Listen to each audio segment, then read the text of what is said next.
Meus irmãos, boa tarde. Que Jesus esteja sempre em nossos corações, né? Hoje vamos conversar um pouco sobre o Evangelho, capítulo 10, itens 9 e 10. O argueiro e a trave.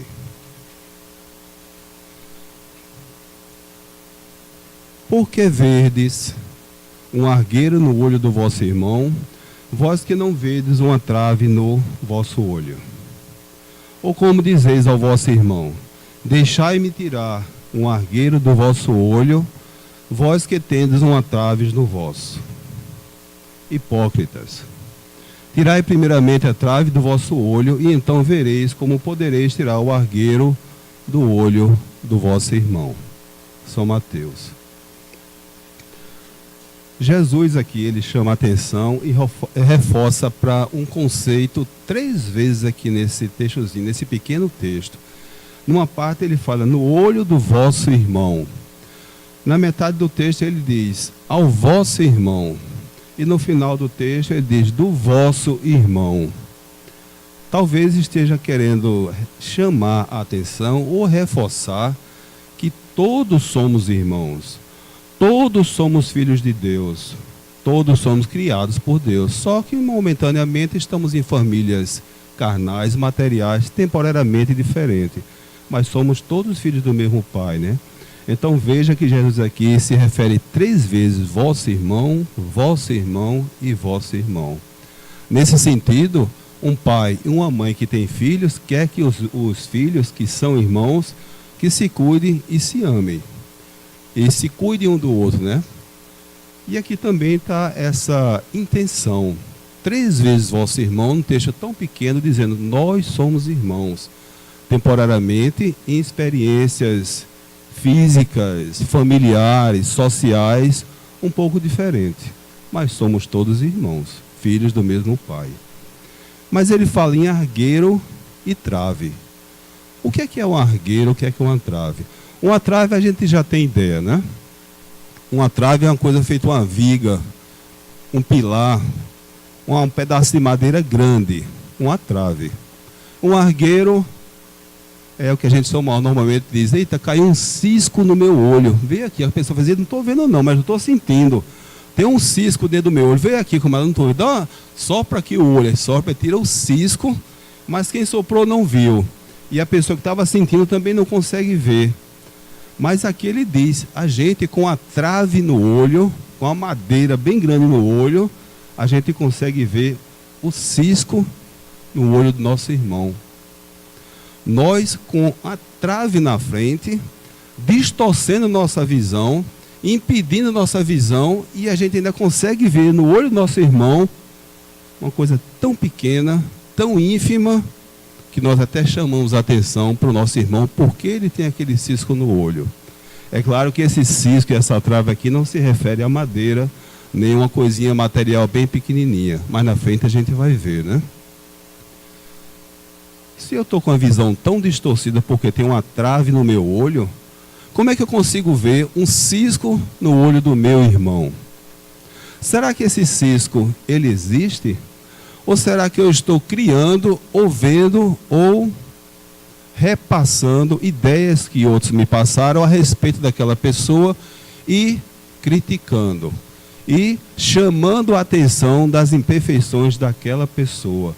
E além de chamar a atenção, eu vou e falo para outras pessoas das imperfeições daquela pessoa. Pelo menos, no meu ponto de vista, que eu estou vendo. Eu estou com a trave, com a visão toda distorcida, porque a trave aqui é uma imperfeição ou várias imperfeições muito grandes que eu tenho ainda em mim. Mas tudo isso que faz a trave, eu ainda me passo a julgar e a criticar os outros. Como podemos fazer isso, né? Eu não conheço as outras pessoas. Quando conheço do trabalho, conheço de olho, de vista, um dia que a gente encontra na vida da gente, do trabalho, em qualquer lugar, né? Até da casa da gente, da família, a gente só conhece porque conviveu a partir de um certo momento com aquela família, mas não conhecemos nem as vidas anteriores, nem os problemas que as pessoas tiveram antes, para poder chegarem nessa vida e agirem como as pessoas agem. E nós vamos e criticamos. Nós que somos pais, mães, quando vemos nossos filhos criticar uns aos outros, não gostamos. Nós queremos que os nossos filhos, que amamos, que se ajudem. Que ajude quando um tiver com dificuldade, o outro tiver melhor, vai lá e preste toda a ajuda possível. E os pais ficam muito felizes com isso. Então, fazendo uma comparação muito grosseira com Deus, Deus, nosso Pai, vê a nós irmãos com problemas e outro com menos problemas, com condições de ajudar, e nós não ajudamos os nossos irmãos. E ainda por cima criticamos. E olha, quando a gente critica os outros, é como se a gente colocasse a gente, ou eu me coloco, numa posição de destaque, porque quando eu critico, eu coloco o meu irmão lá para baixo. Eu me coloco numa posição que eu sou melhor. Eu sei mais. Então, na minha crítica, o outro irmão, aquele a quem eu vejo cisco no olho dele, estou dizendo que ele é menos do que eu. Ora, isso é devido, né? Que orgulho, vaidade, egoísmo, tudo isso faz com que, na hora de criticar, eu veja o outro errado. Mas, como ele diz aqui, a gente vê o cisco no olho do nosso irmão. E a trave que está no nosso olho? E as nossas imperfeições? Aí alguém pergunta, então assim a gente não pode mais criticar nem julgar os erros dos outros. Sim, a gente pode criticar, pode julgar, mas não com a intenção de condenar e deixar a pessoa desamparada. Porque nós temos que ver os erros que acontecem. Vemos os erros e partimos para ajudar e para corrigir. Não para condenar a pessoa, porque ele erra tanto quanto nós. Somos todos imperfeitos. Quem de nós aqui é anjo, é espírito perfeito? Ninguém. Estamos num planeta ainda que diz a nossa condição espiritual, evolutiva, a caminho, mas cheio de imperfeições ainda. Então, por que não ajudamos uns aos outros? Toda vez que a gente condena, toda vez que a gente julga com a intenção de rebaixar, de criticar, mas criticar na maldade, a gente está mostrando uma coisa chamada falsidade. Porque quando fazemos isso, nós queremos, aos olhos dos outros, estar lá em cima. Quando dizemos, olha, Maurino, está vendo? Ele não faz isso, fez isso. É como se dissesse, Maurino não fez, mas eu faço. Aí os outros irmãos, as pessoas que me conhecem vão olhar, poxa, ele é melhor, porque o outro é pior, então Maurino é melhor. Veja como a gente faz, né? A gente critica para rebaixar. E nessa crítica de rebaixamento, a gente quer subir. Nosso orgulho como é, né? Se a gente analisar, ver a história dos grandes missionários na Terra, a gente vai ver que eles não se julgavam, não se colocavam em posição de destaque. Eles sempre pessoas anônimas e muitas vezes eram descobertos, mas eles não estavam a todo momento ou em qualquer lugar querendo se mostrar, apenas faziam um trabalho, porque já entendia o que Jesus queria, já entendia a vontade de Deus. E essa vontade realizada por cada um de nós é que faz a felicidade da gente. Tem um trechinho que diz aqui de Mateus: assim também vós, por fora, pareceis justo diante dos outros, mas por dentro estáis cheios de hipocrisia e injustiça. Desencarnamos hoje à noite, não sei quem vai hoje à noite. Amanhã, daqui a 10 anos, continuamos com o mesmo comportamento que temos hoje. Chegamos lá no mundo espiritual, porque nós já nascemos várias vezes nessa terra, né? Chegamos no mundo espiritual e lá encontramos o nosso juiz mais severo que existe, nossa própria consciência. Examinamos antes da reencarnação o que foi programado para a gente, examinamos tudo o que recebemos de benefício para conseguir realizar tudo que nós programamos ou programaram para a gente. Chegamos do outro lado e vemos que não conseguimos fazer a programação toda ou uma boa parte. E choramos, entramos em remorso, arrependimento, tudo bem, passamos um tempo lá e depois nos preparamos para a próxima reencarnação para enfrentar tudo de novo ou uma boa parte do que deixamos de fazer. Porque pensamos que nós vamos desencarnar daqui a 100 anos. A gente vê aí todo dia pessoas voltando para o lar, voltando para casa, para o mundo espiritual. Ninguém sabe a hora de voltar. Deus é que sabe a melhor hora para cada um voltar, né? Inclusive, estava havendo uma palestra de Divaldo Pereira Franco, e Divaldo disse que queria que Joana de Anjos disse para ele que ele tem que morrer numa boa hora. Aí ele faz, como é? Existe boa hora para morrer? Se existe. Naquela hora que você não está com raiva de ninguém, não está querendo se vingar de ninguém, você não está aperreado, não está nervoso, essa é uma boa hora de morrer, que você chega lá tranquilo. Porque se você estiver aperreado, vingativo, chateado, você vai chegar lá assim. Então é melhor, a boa hora é quando você está tranquilo. Então, se a gente conseguir ficar tranquilo em frente às necessidades, às vicissitudes que a gente passa no dia a dia, né? Porque vamos enfrentar, não tem como não enfrentar. A vida é feita de lições para a gente aprender e superar.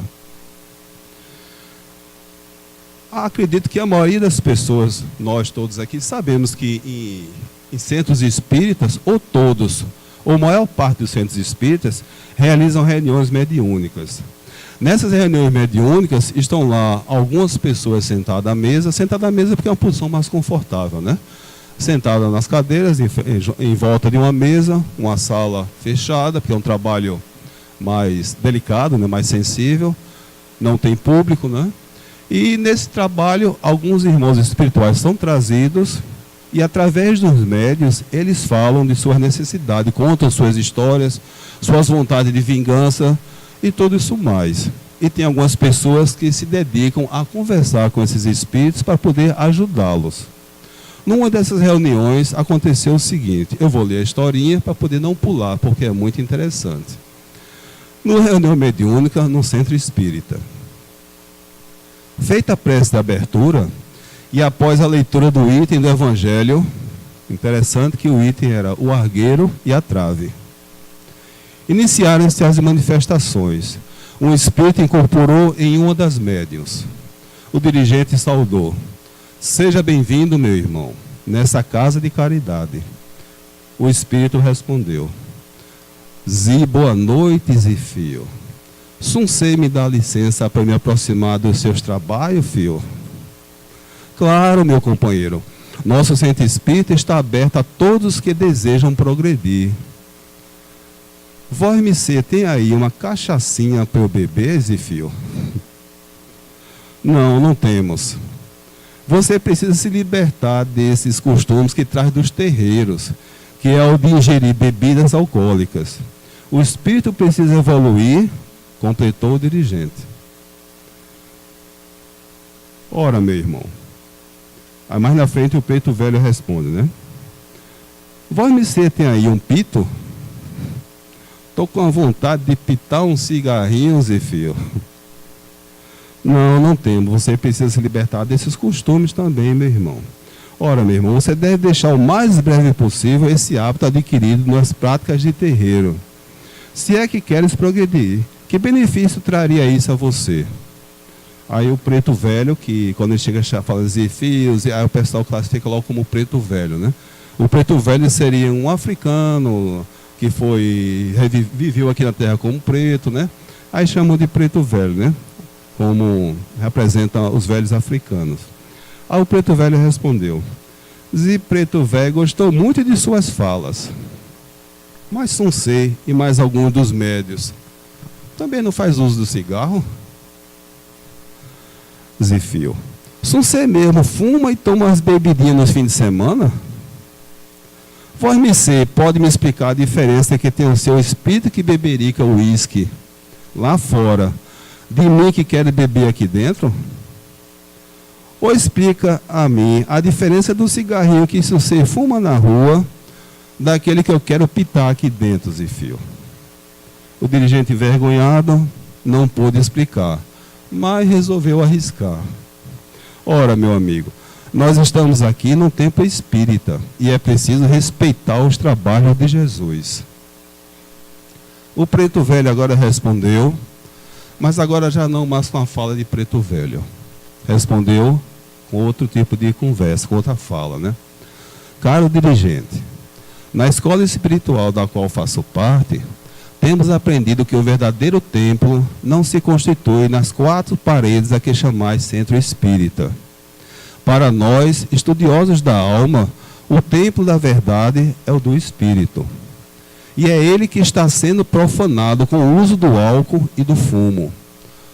Como vem procedendo os senhores, Como sabeis, vosso exemplo na sociedade, perante os estranhos e frente a seus familiares, não tem sido dos melhores. O hábito mesmo social de beber e fumar deve ser combatido por todos os que trabalham na terra em nome do Cristo. A lição do próprio comportamento é fundamental na vida de quem quer ensinar. No meu caso, o uso do tabaco incinerado não visa o vício, e sim as descargas das auras daqueles que procuram em busca de ajuda nos terreiros de Umbanda. Mas esse procedimento tem fundamentos que o digno doutor desconhece por não compreender uma totalidade as leis da causa e efeito do mundo astral, conhecidas como magia, palavra totalmente expurgada de vosso vocabulário por não conhecer o seu verdadeiro significado. Fato esse devido ao vosso amplo e grande orgulho. Refiro-me ao vosso orgulho porque o tratamento a mim dispensado como preto velho deixou claro o vosso despreparo transmitido no tom de sua voz quando a mim se dirigiu, já que me julgou inferior devido à classe social de uma das minhas existências passadas, desconhecendo que este negro escravo no passado também já foi juiz, também já foi doutor. Se aqui compareço como preto velho, tenho com essa conduta o objetivo alertado de que é na amizade, na simplicidade e na humildade que se entra no céu. Houve silêncio diante de tal argumentação. Pouco depois, o preto velho continuou. Perdoe-me pela forma que os visitei e pelo tempo que lhes tomei de trabalho. Vou-me embora, mas antes tenho a obrigação de alertá-los sobre o tema citado no início da vossa reunião, que era o argueiro e a trave. Já que o ensinamento que o ilustre doutor ministrou no início aos presentes, ao que parece serve para uns e não para outros. O que nos retrata a ideia de uma faça, dando a impressão que nosso poderoso Pai tem 2 pesos e 2 medidas, o que todos sabemos não ser a verdade. O argueiro e a trave. Julgamos pela aparência, ensinamos pela educação, pelo verniz da educação, e muitas vezes que ensinamos, não fazemos. E quando chegamos no mundo espiritual, ou até mesmo nesse, não conseguimos obter aquilo que desejamos. Ora, são coisas materiais? Não, não são coisas materiais. O que é que nós desejamos? O que nós desejamos são coisas que nós possamos ter aqui e levar para sempre, depois dessa vida, em outras. A paz, a felicidade, a tranquilidade, o amor, o carinho, a compreensão nossa para com os outros para a gente também. É isso que a gente tem que conquistar. Mas nós, de vez em quando, ou alguns de nós, que estamos com uma trave, de vez de tirar primeiro essa trave, de ver como tirar essa trave dos nossos olhos, nós queremos tirar o cisco dos olhos dos outros. Os outros têm as imperfeições, ou às vezes até nem tem as que tem na gente, ou são menores. E nós estamos sempre cuidando da vida dos outros. Relembro também uma passagem de Divaldo, uma palestra que ele fez, que alguém perguntou a ele: Divaldo, como é que a gente faz para salvar o nosso irmão? Aí Divaldo respondeu: a sua missão não é salvar o outro. A sua missão é se salvar. Se você conseguir salvar o outro, é um bônus que você leva. Porque se salvar quer dizer se transformar para melhor. Quando a pessoa se transforma para melhor, tudo em volta melhora. A gente vive reclamando da vida, das necessidades, das vicissitudes, dos tratamentos que as pessoas têm com a gente. Mas se a gente mudar, tudo muda em volta da gente. Pelo menos nós, mais tranquilos, mais equilibrados, vamos ver a vida, o mundo com outros olhos, de outra forma, mais conformados também, Mas essa travezinha que a gente tem no olho, ela se constitui de quê? De madeira? Desse material madeira? Não. Eu vou dizer aqui 3 irmãozinhos que fazem parte dessa trave. Esses 3 irmãozinhos são filhos do irmão maior, chamado orgulho. Vou falar dos 3 descendentes do orgulho: o egoísmo, a inveja e a vaidade. Acredito que nós estamos bem pouco nesses sentimentos, Estamos lutando contra isso, fazendo nossas mudanças, mas ainda temos, Somos imperfeitos. O que é o egoísmo? Eu vou ler aqui a definição. É o costume de colocar nossos interesses, opiniões, desejos, necessidades em primeiro lugar, desprezando os outros. É o que caracteriza o animal. O animal está sempre em primeiro lugar para ele, que ele quer sobreviver. E nós, seres humanos, muitas vezes agimos feito animais, querendo sobreviver, querendo ser melhor, querendo passar, desprezando os outros, esquecendo que, segundo a orientação de Jesus, só sairemos daqui da terra após pagar o último ceitil. Quer dizer, após retirarmos de nós todas as imperfeições. Chegaremos no nível em que poderemos passar para um planeta melhor. Mas enquanto não passarmos, enquanto não tirarmos essas imperfeições de nós, ou pelo menos diminuirmos bastante, não conseguiremos ter acesso a um mundo melhor. Teremos que lutar para esse mundo ser melhor. Nós todos, cada um. Não vamos esperar que o outro melhore para a gente se melhorar.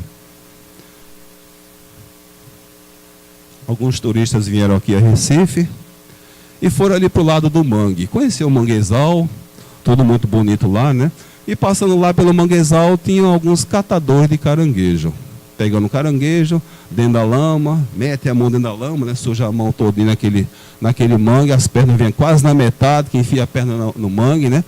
E a sobrevivência dele seria pegar o caranguejo, comer ou vender o caranguejo. Aí ele ficava pegando os caranguejos e os turistas, 2 turistas olhando, né? Para ver o que é diferente para ele, na terra dele não tinha aquilo, ele olhando lá. Aí o turista o catador de caranguejos pegava um caranguejo, olhava, examinava, aí botava numa lata do lado esquerdo e fechava a lata com a tampa. Continuava procurando caranguejo, aí pegava outro caranguejo, olhava o caranguejo, examinava, aí botava numa lata do lado direito, sem tampa. Alguns que ele pegava, examinava e botava dentro de uma lata com tampa. Alguns que ele pegava e examinava, ele considerava que era para botar na lata sem tampa. Aqueles que ele colocava na lata sem tampa, ele considerava uns caranguejos ruins. E os bons, ele colocava na lata que tinha uma tampa. Aí o turista aproximando e ficou curioso, porque 2 latas, uma com a tampa e outra sem tampa, para botar os mesmos caranguejos, né? Aí ele teve condições, chegou junto e perguntou ao catador, por que você tem 2 latas, bota o caranguejo numa lata com tampa e outra lata sem tampa? Olha, quando eu pego o caranguejo, eu examino e digo, esse caranguejo é bom. Aí ele bota na lata com a tampa. Aí às vezes eu pego um caranguejo, examino e acho que ele é um caranguejo ruim. E coloco na lata sem tampa. Aí ele fez, sim, mas qual a diferença? Eu disse, não, esses que são bons, que estão na lata com tampa, se eu abrir, eles vão se embora. Eles se ajudam, eles vão ajudando um ao outro e saem da lata. Sim, esse outro, não, esse aqui são os caranguejos, tudo egoísta. Eu boto ele todo dentro da lata. Quando vai subir, o outro puxa para baixo. Aí quando o outro vai subir, o outro puxa para baixo. Aí nenhum sai da lata. Então esses aqui são tudo caranguejo ruim. Será que a gente faz assim também? Qual lata que a gente está, né? A gente está nessa latinha que todo mundo se ajuda, ou ainda estamos nessa latinha que um está melhorando e a gente puxa ele para baixo. O outro está melhorando e a gente critica. O outro está melhorando e a gente vai falar do cisco no olho dele. E o atrás no olho da gente bem grande, né? Só lembrando que quando alguém se melhora, quando alguém aprende mais, quando alguém se destaca no ramo de conhecimento, que maravilha, né? Agora ele pode passar para os outros também. Que bom que Deus permitiu, ou que deu condições que algumas pessoas possam ir à frente, para que outros possam seguir o caminho, né? Já imaginou se a gente nascesse, não tivesse ninguém que estudasse, ninguém que aprendesse física, ou tantos assuntos, e a gente vai na escola, pega um livro para aprender, pô, isso aqui, o autor é tal pessoa, o autor é tal pessoa. Cada um foi à frente, descobriu, inventou, criou, e agora nós estamos nos aproveitando. Por quê? Porque eles foram à frente, né? Em relação a ir à frente, aí toca também na parte da inveja. O que seria inveja? É um sentimento de insatisfação, ou mesmo raiva, perante o que o outro tem e a própria pessoa não tem. Coisas materiais ou não. Quer dizer, inveja é quando a gente vê o outro com tantas coisas que a gente queria ter, que a gente quer ter as coisas dele e quer derrubar ele. Quer fazer com que ele saia dali, destruir ele e a gente ter as coisas dele. Interessante é que a gente veja uma pessoa bem de vida, materialmente, socialmente, espiritualmente, no comportamento também. E a gente, poxa, aquela pessoa é um exemplo de vida. Eu não quero as coisas dele, eu não quero ficar no lugar dele, mas eu quero ser igual a ele. O que é que eu faço para ser igual a ele? Vou trabalhar, vou melhorar, vou estudar e vou modificar, porque ele agora é um incentivo para mim. Mas inveja é aquele que a gente quer ter o dos outros e tirar os outros daquela posição. Aí vem mais uma historinha interessante, né? Sempre histórias de livro espírita que são muito interessantes. Tinha um vagalumezinho de noite, lá piscando a luzinha dele, né? Ia para lá, ia para cá, piscando a luzinha, pousou num galhozinho. Aí quando pousou no galhozinho, uma cobra se aproximou. E a cobra queria devorar aquele vagalumezinho que a luz estava piscando, né? A luzinha bonitinha, no escuro, de noite, piscando, chamou a atenção da cobra. Aí a cobra se aproximou para pegar o vagalume deu uma voadazinha, pousou no outro galho. Aí a cobra foi atrás. Aí quando a cobra foi tentar pegar o vagalume voou de novo, pousou no outro galho. Aí a cobra se aproximou de novo, aí o vagalume fez: Dona Cobra, só um momento. Eu, por acaso, faço parte da sua cadeia alimentar? A senhora querer me devorar? A cobra: não. E por que a senhora quer me devorar? Porque você brilha. Você brilha. Então quero me devorar, quero acabar com você. Veja como é a inveja, né? Se o outro brilha, vamos aproveitar a luz do outro para poder ver se a gente brilha também, não é? E não querer destruir o outro. Ah, o chefe sabe mais do que eu. Que ótimo, eu vou seguir o chefe, vou aprender, vou o que é que ele pode me ensinar. Jesus não veio à Terra, luz maior existiu do que Jesus aqui na Terra. Até hoje brilha e sempre vai brilhar. Seus seguidores, os apóstolos, Francisco de Assis, que veio depois dele também, outros que vieram, continuam vindo, brilhando aí, mostrando o caminho.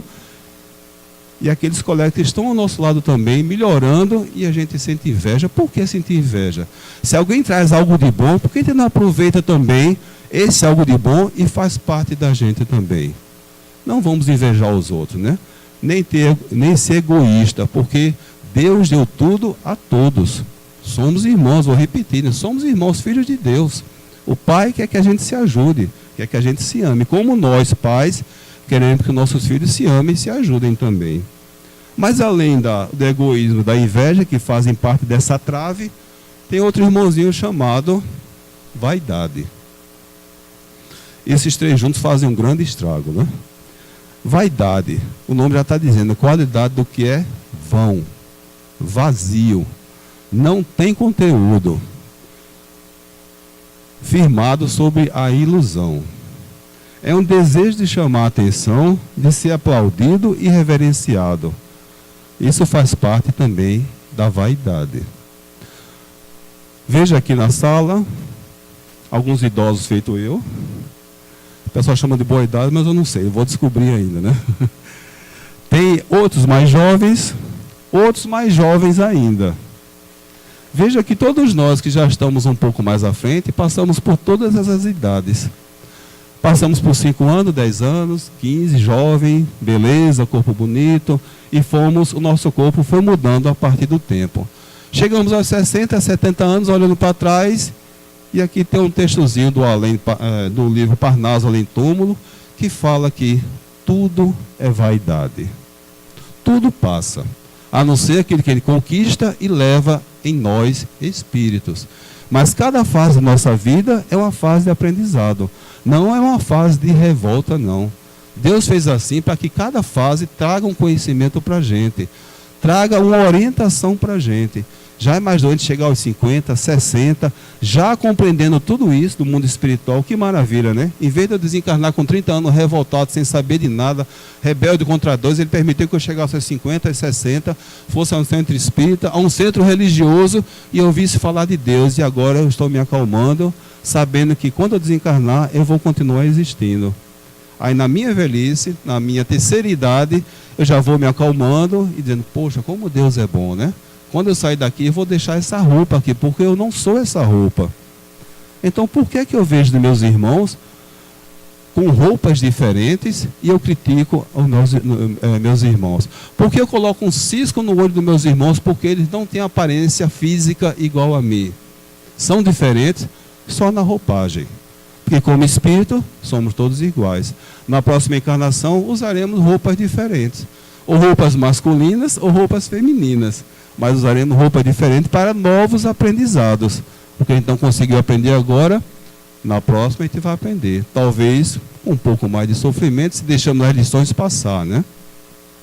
Mas no Além do Parnaso, Parnaso Além Túmulo, aliás, ele tem um trechozinho que fala o seguinte: na Terra, a morte é o trágico resumo de vanglórias, de orgulhos e de raças. Tudo no mundo passa como passas, entre as aluviões de cinza e fumo. Todo sonho carnal vaga sem rumo. Só o diamante do espírito sem jaças fica indene de todas as desgraças de que a morte voraz faz seu consumo. Nesse mundo de lutas fratricidas, a vida se alimenta de outras vidas, num contínuo combate pavoroso. Só a morte abre a porta das mudanças e concretiza as puras esperanças nos países seráficos do gozo. Ora, o egoísmo nos leva à solidão. A inveja nos leva à insatisfação. A vaidade nos leva ao vazio e à ilusão. Se nada disso desejamos, por que continuamos com esses sentimentos?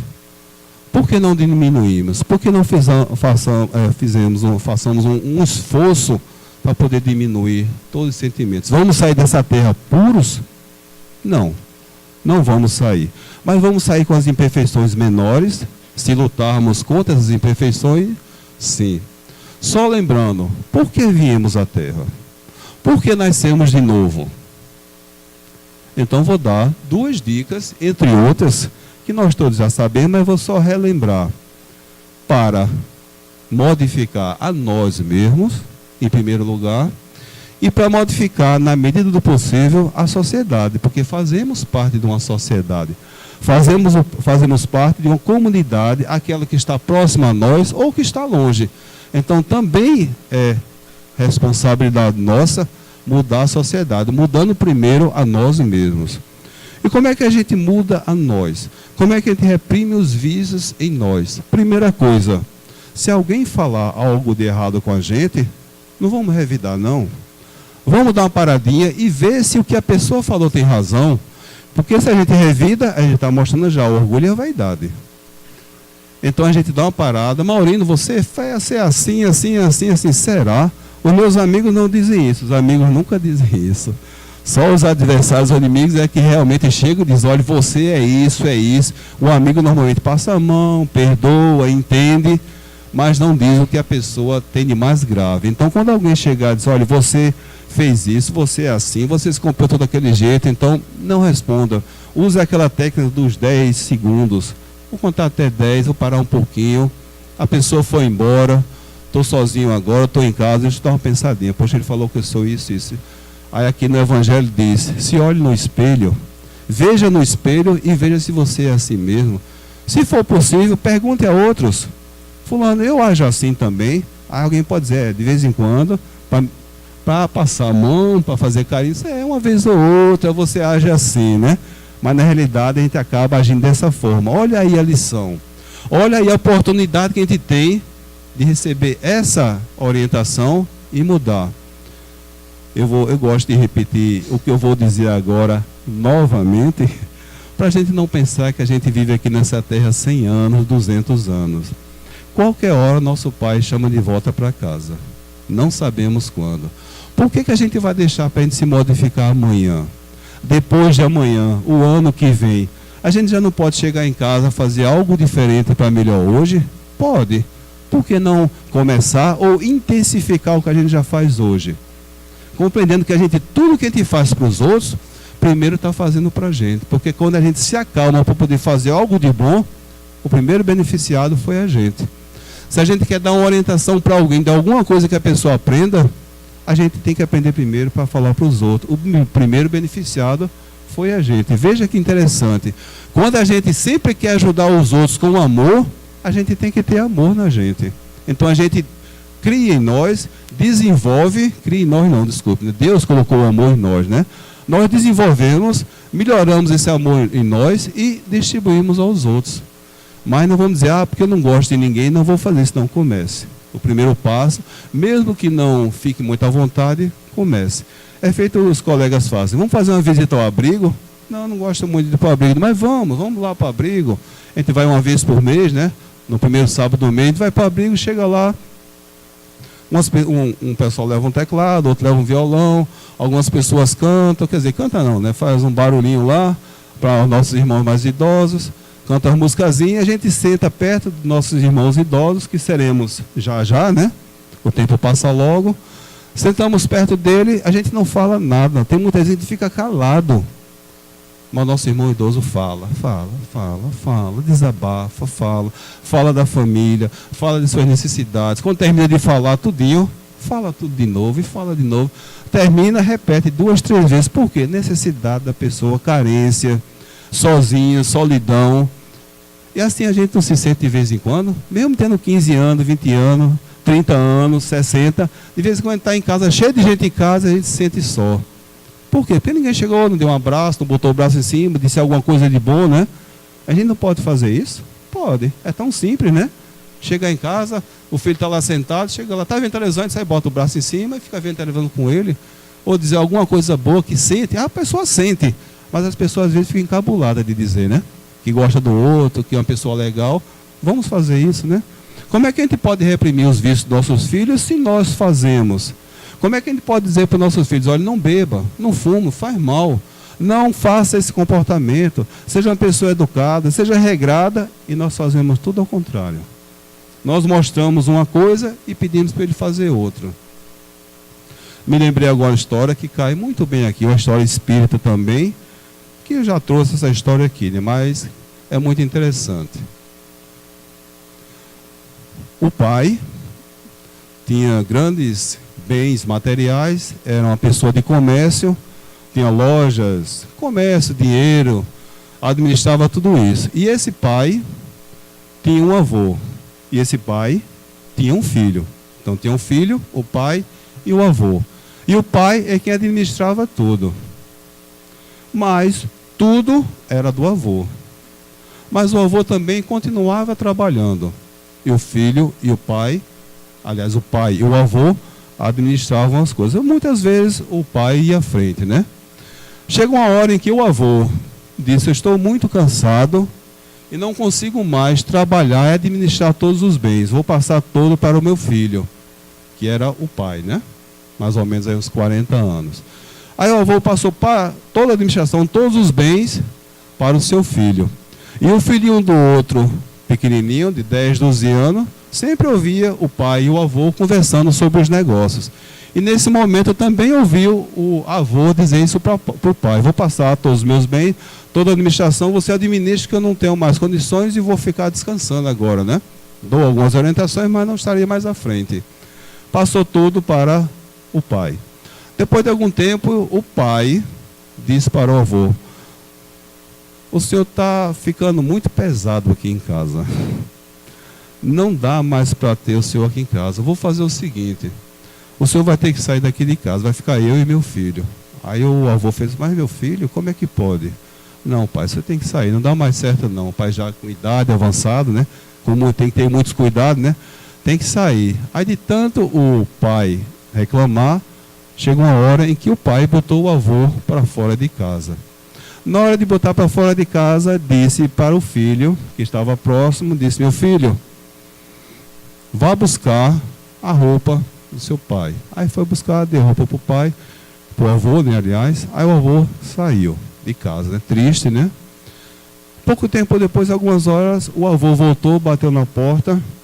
Aí disse, aí o pai abriu e disse, o que foi para o avô, né? Você esqueceu de me dar o colchão. Porque onde eu vou dormir? No chão? Aí está certo. Aí disse para o filho, meu filho, vá lá e pegue o colchão. O filho foi, pegou o colchão e trouxe. Aí o pai olhou para o filho, meu filho, você trouxe metade do colchão. Por que você trouxe metade do colchão? Ele disse, não, pai, porque quando chegar na minha vez, aí eu vou fazer a mesma coisa. Eu lhe dou outra metade do colchão, né? Quer dizer, ele aprendeu com o pai que em determinado momento, colocando o pai para fora, como deu colchão, e já deixou a metade lá guardada, porque quando chegar a vez dele, ele vai e dá a metade do colchão para o pai, que também vai embora, né? E vai passar para o filho mais à frente. É assim que a gente age, né? De vez em quando. Não com colchão, nem com as pessoas, nem com material, mas principalmente com as famílias. Com nossos pais, nossas mães, nossos filhos. Até amigos que pedem ajuda de vez em quando, a gente às vezes despreza, né? E hoje já imaginou se um amigo necessitado chega junto da gente, pedindo algo, uma ajuda assim, que às vezes é crítico, né? E a gente não dá, às vezes até injusto também, até critica ele vai embora, a gente desencarna e a gente vê que aquele amigo que a gente desprezou, que não ajudou, em outra vida pode ter sido até o pai da gente, o filho da gente, a esposa, o marido, porque em cada encarnação pertencemos às famílias carnais um pouco diferentes. Mas no final, todos que se encontram, provavelmente já se encontraram antes para poder viver e reviver experiências, né? E como é que a gente educa crianças? Olha, vamos casar. O rapaz quer casar com a moça, se prepara, casa, e Napoleão Bonaparte tem uma frase muito interessante. Napoleão Bonaparte era um militar francês da Revolução Francesa. Ele tinha uma frase muito interessante que dizia o seguinte, diz o seguinte: educa-se uma criança 20 anos antes dela nascer. Educa-se uma criança 20 anos antes dela nascer. Por quê? Porque quem vai ensinar tem que se preparar para ensinar. Olha a responsabilidade, Deus enviando um espírito para nós cuidarmos e enviar ele de volta a Deus quando chegar o momento dele desencarnar. Não são nossos filhos, são filhos de Deus que estão temporariamente sob nossa responsabilidade. Vou ensinar meu filho até 10 anos, até 15, até 20. Não, os filhos são filhos até desencarnar. E muitas vezes no mundo espiritual ainda continua com o laço de pai e filho. Veja a responsabilidade. O que é que nós podemos passar para os nossos filhos? O que temos? O que temos podemos adquirir, podemos mudar, podemos aumentar essas perfeições em nós, diminuir as imperfeições, podemos. Olha a oportunidade, né? Podemos também modificar a sociedade, porque eu falei aqui que a gente pode modificar nós e podemos modificar a sociedade. E não vivemos numa sociedade, saímos de casa, que já é uma pequena sociedade em casa, né? 2, 3, 4 pessoas já é uma pequena sociedade. E vamos à rua, vamos trabalhar, vamos fazer várias atividades em vários lugares. Somos exemplos, se quisermos ser. Somos pessoas que vão transformar a sociedade. Se quisermos, podemos ser. O nosso pequeno exemplo, tem até um trechozinho no livro desse Fonte Viva, que ele fala das pequenas ações. A pessoa faz uma pequena ação para alguém, e uma pessoa continua essa ação até chegar a acontecer algo de grande. Muitas vezes hoje em dia tem uma coisa que está ficando muito grave, que são as pessoas que estão se suicidando. Por causa da situação, por causa da crise, por causa de relacionamento. Mas hoje em dia está muito, digamos assim, visto na sociedade, pessoas se suicidando. Até crianças se matando. O que é que está faltando nessas pessoas? O que é que falta numa pessoa para poder tentar fugir da vida? Porque isso é uma fuga, né? Está fugindo de algo. E sabemos que a gente sai dessa vida, continua na vida espiritual. Não termina, apenas deixamos a roupa aqui. Mas quando a gente vai através do suicídio, a consequência é grave no mundo espiritual. Não esperamos o momento em que Deus diz que a gente pode partir. Nós antecipamos o momento por nossa própria vontade, por nossa própria covardia. Nós nos tornamos covardes em relação às dificuldades que enfrentamos. No mundo espiritual, também é uma história espírita, havia um espírito que na encarnação passada tinha feito tantas maldades, que ele sofria tanto, que pediu a Deus para voltar e reencarnar. Ele gostaria de nascer com câncer, gostaria de nascer cego, deficiente físico, deficiente visual, todo tipo de doença que ele imaginava, ele pediu. apareceu o Espírito e disse para ele: não, você não vai nascer com essas doenças. E o seu pedido foi atendido. Você vai reencarnar e vai nascer numa família espírita. E depois, com o passar do tempo, você vai à reunião na casa espírita e depois você vai trabalhar em reunião mediúnica para ajudar aqueles irmãos que, através da mediunidade, que em outras vidas você prejudicou. Ele foi, na certa idade ele voltou ao centro espírita, começou a trabalhar no centro espírita, começou a atender as pessoas através da mediunidade e depois começou a sentir que as pessoas estavam criticando ele. Porque fulano faz isso, porque fulano faz aquilo, porque fulano está desviando dinheiro, porque fulano está namorando tal pessoa. Aí ele, uma hora ele foi pedir ao mentor, o guia espiritual, uma orientação, porque estavam fazendo isso com ele. Aí aceitaram e fizeram uma reunião para que ele fosse perguntar a esse irmão por que estava acontecendo isso. Só que o irmão sabia do passado dele. E ele veio só para trabalhar e ajudar, mas ele não se lembrava.